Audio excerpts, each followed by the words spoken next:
in the Commonwealth of Virginia. Part of providing that opportunity also deals with issues around making sure we have universal broadband here in Virginia. And I know that's a particular need and concern in Southwest Virginia, where I was sharing earlier. I've spent a lot of time in Southwest. It's really a special place and a place that I love to visit. But we've got to invest even more in universal broadband. There has been a goal of having that achieved by 2025, investing about $25 million currently every year. And I believe that we'll be able to accelerate that as we come out of this pandemic. But we know that it is essential to creating economic opportunity, educational equity. And so we don't want any young person or household or community not to have the tools of the 21st century so that they can advance.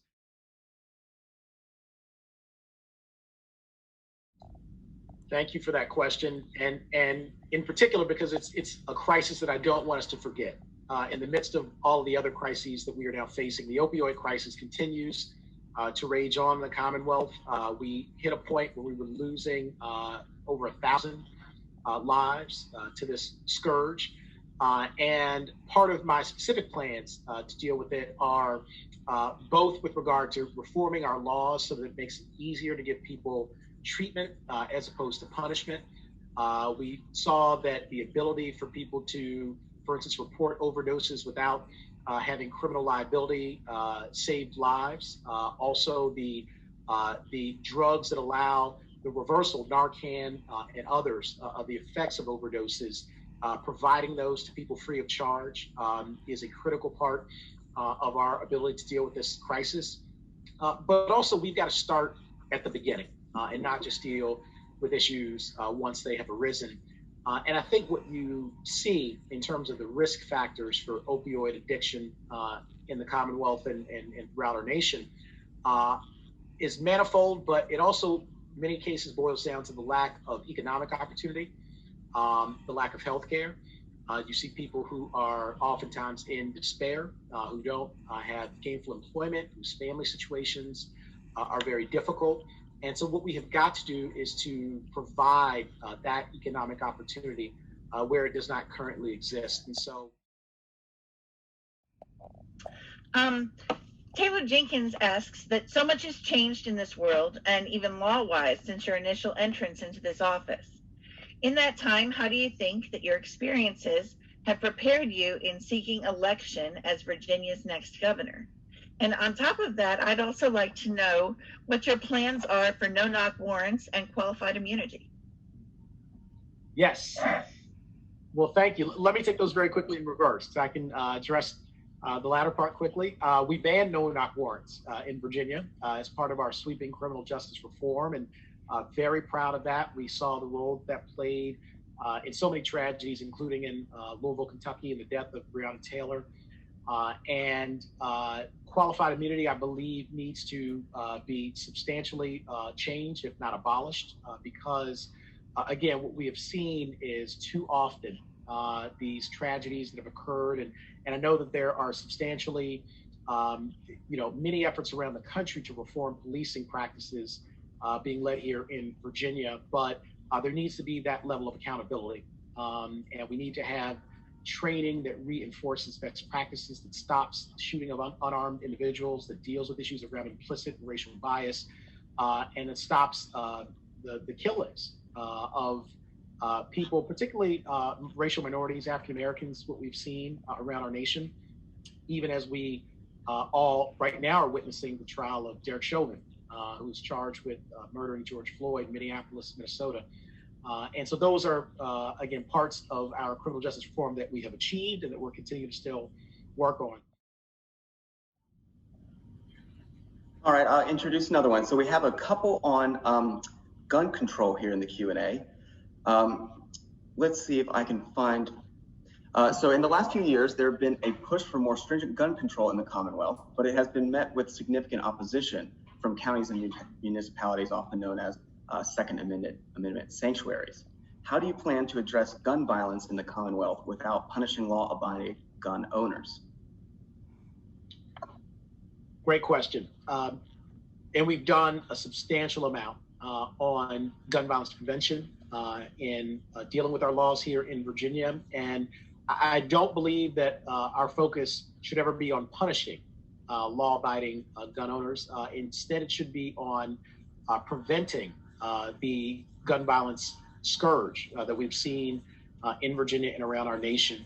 Just as you all know, a few days ago, we had another mass shooting in Virginia Beach in 2019. I was also in that area for a mass shooting that occurred there. There is a sad and tragic history of that in Virginia with the Virginia Tech shooting and so many other instances. But this is something that has plagued our nation, losing more than 30,000 people a year to gun violence. And so what we have focused on is, again, using the data and the science to implement laws and policies that help us to address these instances of gun violence and to prevent them wherever possible. We implemented red flag laws here in Virginia, and I broke tie votes around that issue as well. And what that does is it screens and gives the tools to, when we see that there is a clear and present danger, to stop someone from harming themselves or others. And that is something that is critical. I also champion as a part of that, building in more due process to the implementation of the red flag laws. I did not want it to be abused. I wanted to make sure that people had their rights respected, but at the same time, we are balancing that with the ability to keep our community safe. We've also implemented universal background checks, something favored by 90% of Americans, again, as another effort to keep the guns out of the hands of those who either have committed harm or have the propensity to do so, as evidenced by criminal histories and other indicators. And we have also focused on, again, making sure that our young people are kept safe. Several of our students have asked some questions about the future of the coal industry here in Southwest Virginia. But I'd like to read you the question from Professor Belville, who is the director of our Natural Resources Law Department. With still no industrial scale onshore wind energy, and with solar deployment still lagging Virginia's solar potential, do you believe that last year's Virginia Clean Economy Act is all that the Commonwealth needs to do to encourage a transition to a more carbon-sensitive energy economy? Or are there other specific steps that you would have the Commonwealth take? And do you see an economic development opportunity for historically fossil-dominated Southwest Virginia to lead the way in an energy transformation? It's a great series of questions, I think, that are critically important. And when you talk about the Clean Economy Act and what we were able to pass out of the legislature, I think it took several very, very important steps in order to not only begin to help communities like Southwest Virginia transition away from a transitioning economy, a coal economy, but that does get us to a point where we can begin to scale up when you talk about renewables and wind energy, biofuels. But as the professor noted, we are not yet to scale. And so the question is what we do in the midst of this transition. And I believe there are some specific things that we can and should implement right now. First of all is the ability to provide worker retraining to everyone who wants and needs it. And to do so at no cost or certainly reduced cost. So that's not a barrier. So we need to take advantage of our great community college system, our technical and vocational training centers, and I've visited so many of them around Virginia. And in Southwest Virginia, we have some gems. And what we need to do is to make the resources there available to people who are in real time feeling the effects of this transition in our economy, so they can get tools to go into other industries, including being trained for what are called the green collar jobs that we are hoping to achieve as we scale up in the new energy economy here in Virginia. I also think we need to look at the portfolio standards.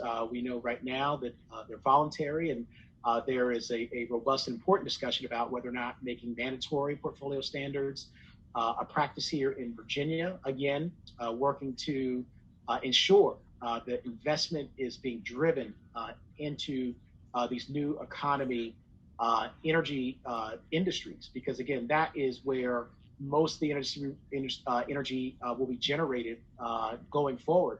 At the federal level, the current administration, the Biden administration, has set a goal of 2035 in terms of going to 100% renewables. And I think that that's something that we should aspire to join in doing here in Virginia. Right now, our goal is set at 2050.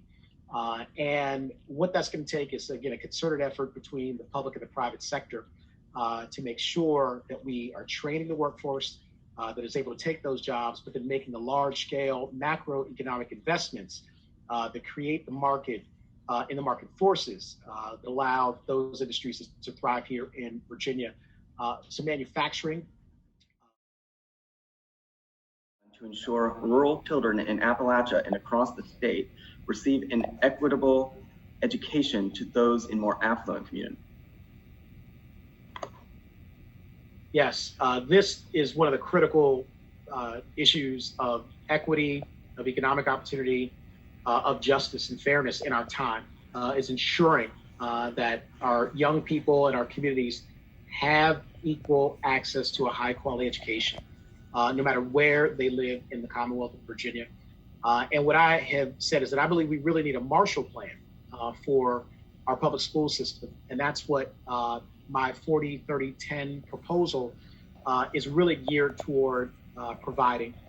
Again, this is a plan that would rebuild and reimagine all of our impacted public schools that are at least 40 years old or older, which we find many times in communities that have not historically had tax base to be able to provide those facilities that are updated and in line with what we need in the 21st century to educate our workforce and our young people.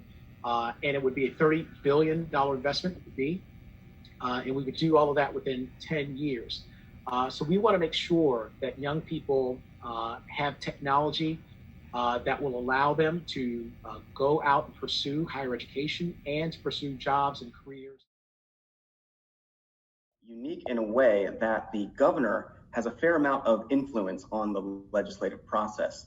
Do you have a philosophy on how you will interface your role with that of the legislative, and or any particular issues you think that philosophy would need to be deployed? Yes, it is very important for the branches of government to work together, particularly in this case, the executive and the legislative.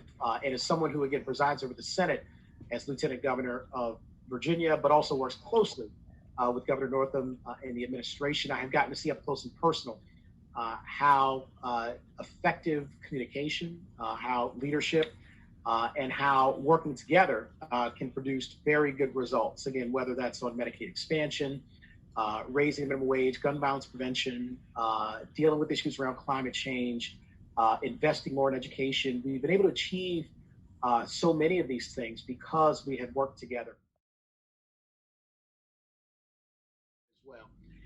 And so when I broke those tie votes, it was to allow the legislation providing Medicaid expansion to be included in our final budget. And as you mentioned, we did have legislators from both parties join in passage of that final vote.